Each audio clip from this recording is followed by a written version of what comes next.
Hello, what's up, everybody? My name is Mike Brown, aka Review King MB, and oh boy, oh boy, I just got back from the theaters after seeing Lamb. So I'll just throw this in for my 31 days of horror movie reviews.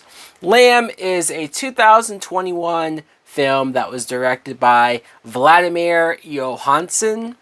I think that's how you pronounce his name. The plot, in case you haven't seen the trailer for this movie, I almost feel like instead of me telling you what the synopsis is, just watch the trailer. Watch the trailer because you're going to be possibly just as confused as to when after I'm done talking about it.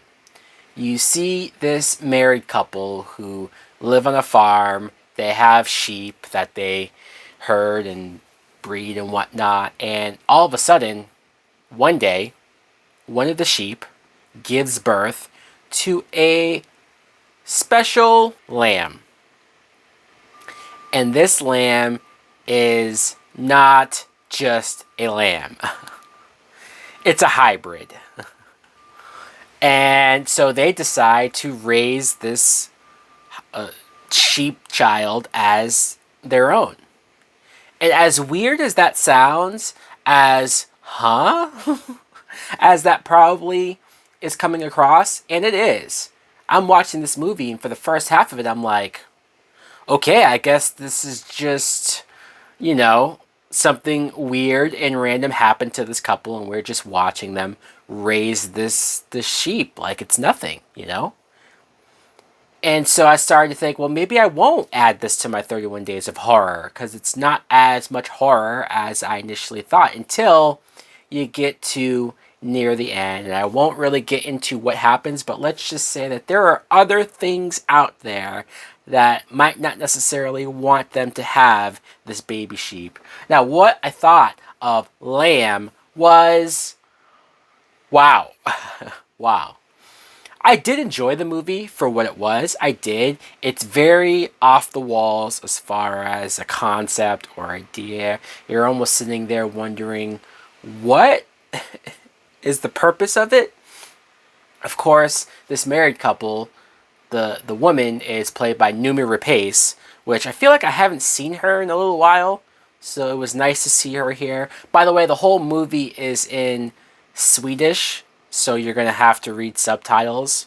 If that bothers you, you've been warned.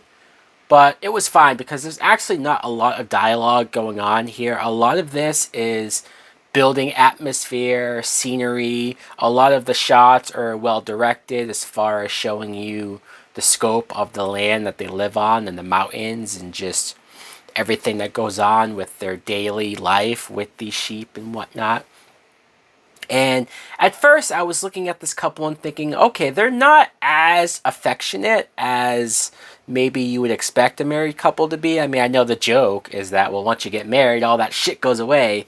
But it was weird. I was trying to figure out what exactly is going on with these two because it wasn't like they were mean to each other. It just felt like they didn't interact as much. They would just be sitting there at the kitchen table having breakfast and not speaking.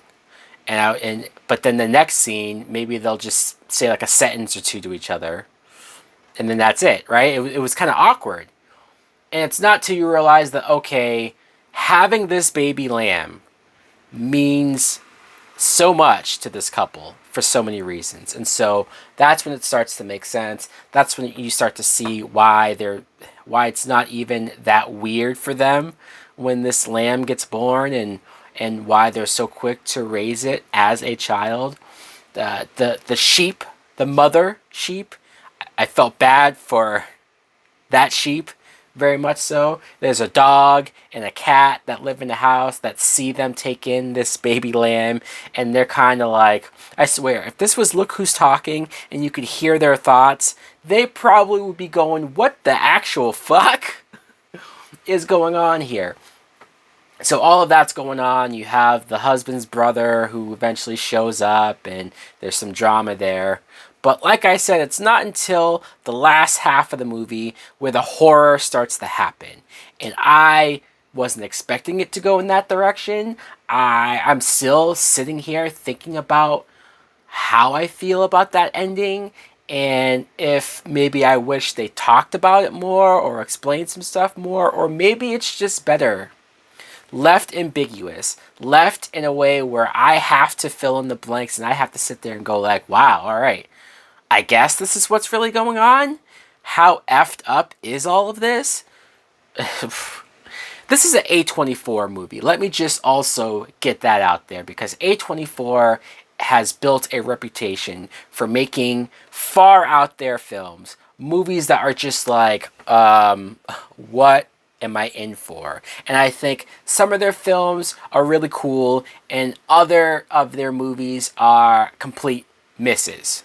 And that's my opinion. I know that the movies that they made that I don't like, other people do like them. So this is going to be a film that will probably be divided, or probably weird people out, or they won't really know exactly what to make of it. And I'm still sort of trying to figure out if I like actually really enjoyed it, or if I just appreciated how weird and out there this movie is. Overall, I will at the very least give this a Netflix and chill. Oh yeah. But who knows? The more I think about it, the more I think about some of my favorite movies of the year. Maybe this will go higher. So guys, let me know in the comments below if you have seen Lamb, what do you think of it, or have you at least seen the trailer, and are you curious about this damn thing? Thanks for watching. Like, comment, subscribe. Later! Soul's taken over by a devilish path. You got me walking on broken glass. Kicking down the door with a Jason mask, with a decked out machete, but you motherfuckers know it's heavy. Anytime you're ready, you can get you with a Bowie. Setting up to blow me, but the bitch don't know me. Who's going? I'm going. You know, I know that the man in the mirror is my next rival. Time goes and I never felt it moving so fast. Staring at the world from the end of my glass. Turned into a dark place, sever my brain.